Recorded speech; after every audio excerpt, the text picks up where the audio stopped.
السلام علیکم مرګرو.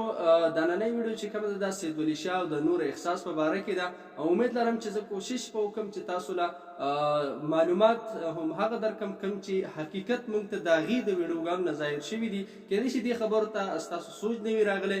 مرګرو، سید ولی شاه او د نور احساس یو ډرامه ده، پته نه لګي هر څه چې دي په سوشل میډیا باندې ډیره وایرل ده، بلکې د پښتنو دپاره یعنې زه به ورته ویم چې دا نه دي کول پکار، ولې چې پښتون قوم چې تاسو ارزه کې وګورئ دغه کنزل او دا قسمه ویډیوګانې به تاسو ته راځي.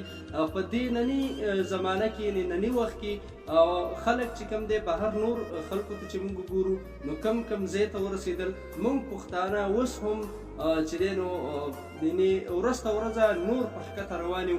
وجه څه ده چې موږ سره د بل احساس نه وي، د بل د عزت خیال نه وي، په خپله داسې کارونه کوو. هغه خلک متل کوي چې پښتون چې کله کار کوي وروسته پرې سوچ کوي، که څه کیسه ده، او پنجابیان اول سوچ کوي بیا کار کوي. نو بالکل دا خبره به خلکو کوله، خو نن ماته د هغې احساس وشو چې یا واقعي موږ پښتانه دغه شانتې په رښتیا باندې کوو.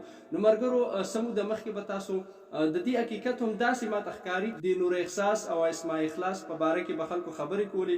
سید ولی شاه د هغې سپورټ وکړلو، یعنې د هغې طرفداري وکړله چې د هغه په باره کې ویډیوګانې جوړ کړي. د هغه ویډیوګانو نه بعد نور داسې مخالف کسان یا د خپل فالوور حاصلولو دپاره څه قسم خبرې ولیکلي او یعنې مطلب دا چې نور احساس یې په سید ولی شاه باندې یعنې دا وي چې دا د هغه ښځه ده او نکاح ورسره یې شوې ده، د هغه سره دی واده کول غواړي. د هغې نه بعد کې د سید ولی شاه هغه خلک کوم رشته داران چې کوم دي هغو هم دغه ویډیوګانې هغو ته ورسېدي. دی څنګه نورو جنکو سره رابطه کوي، هر سړی خپل ذهن کې سوچ وکړي، لازم خلک خفه کېږي، بیا کور کې دا جنګ جګړې په هغه رشته دارۍ کې خفګان پیدا کېږي. نو سید ولی شاه د خولې وینا ده، هغه وایي چې زه کله خبر شوم نو زه هم خفه شوم، ما بیا نور احساس ته داسې پرایویټ یعنې په موبایل میسیج یا ویډیو په ذریعه میسیجونه ډېر زیات وکړه، د 13 40 50 ورځو راسي. خو نور احساس د دې سید ولی شاه دا خبره چې کوم ده دا اګنور کړه، یعنې وایي نه منو ده، او نور احساس د سید ولی شاه په باره کې هېڅ هم ونه ویل، غلې پاتې شوه. وجه اوس موږ ته معلوم نه را چې هغې دا غوښتل چې پرېږده چې نور هم راله ویډیوګانې جوړې کړي، فالوورز ماته حاصل شي یا زه مشهور شم د ده په پیج باندې هم. د هغې اوس الله ته علم دی او نور احساس ته. نو اوس بالکل سید ولی شاه چې کله ویډیوګانې جوړې کړي، کله چې دغه زیشان دغه ویډیو نه بعد کله سید ولی شاه ویډیو کې نور احساس اوس راپاڅېده او وایي چې دا لږ زه نه پېژنمه. اوس سید ولی شاه دا وایي چې ما سره ثبوتونه شته دی د دې، نو کیدای شي چې خامخا به ورسره وي، ولې چې هغه دا وایي چې ما هغې ته ویلي چې ته راشه چې زما د کور او زما د خاندان دا مسله حل شي، خو دغسې نور احساس ونه کړه. نو اوس په دې کې ملګرو غلطي که موږ وګورو نو سید ولی شاه ته هم ده او که بل طرف ته وګورو نور احساس ته هم ده. کیدای شي هغې پخپله سید ولی شاه سره رابطه نه وي کړي، خو البته که اوس د نور احساس بل څه مطلب وي او خپل ملګري سره دا خبرې کړي چې ته ورسره خبرې کوه او یا پیسو معاملې دغه نه، خو موږ نیم خبر او اوسه پورې سید ولی شاه هم دا نه دي ویلي. بله یو خبره ذهن ته راله، دا هم ډېره وایرل خبره وه چې سید ولی شاه نور احساس له ګاډې هم اخیستې په وجه سید ولی شاه ته خپل فیملي کې ډېر پریشاني جوړه شوې وه. نو دې د وجې نن سید ولی شاه چې څه هم وایي نو هغه تاسو ته مخامخ دي. نو دې خبره کې ماته دونه څه ښکاري نه، اسانه باندې ختمېده چې سید ولی شاه ډایرکټ. خو سید ولی شاه وایي چې ما خپل کوشش کړی دی، خو غلطي په دې ځای کې د نور احساس په دې وجه ده چې نور احساس سید ولی شاه له جواب نه دی ورکړی. نو په دې وجه باندې غلطي دغه ځای کې شوې ده.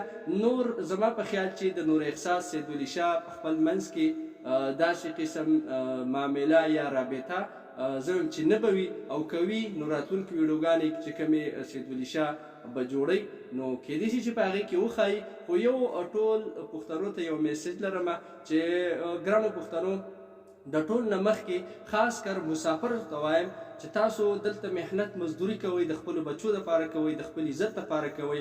کله هم تاسو په خپلو بچیانو باندې یعنې په جنکو باندې تاسو کله تعلیم کوئ نو خیال کوئ چې هغې لکه تاسو نن سبا خو موبایل موبایل د خلکو زندگی ځان له جوړه کړې ده چې چا سره موبایل نه وي نو په هغه باندې ساعت نه تېرېږي. نو که چېرته موبایل هم تاسو له ورکئ نو د داسې قسمه سوشل میډیا طرف ته زه وایم چې اجازت ورکول دا ښه به نه وي پښتنو دپاره. خو نور احساس یو خبره دا هم کړي د مسافرو په باره کې، ګوره مسافر چې دي که هر څنګه دي سپک خلک نه دي، الحمدلله ښه درانه خلک دي، عزتمن خلک دي، خپل هم عزتدار دي، نورو له هم عزت ورکوي.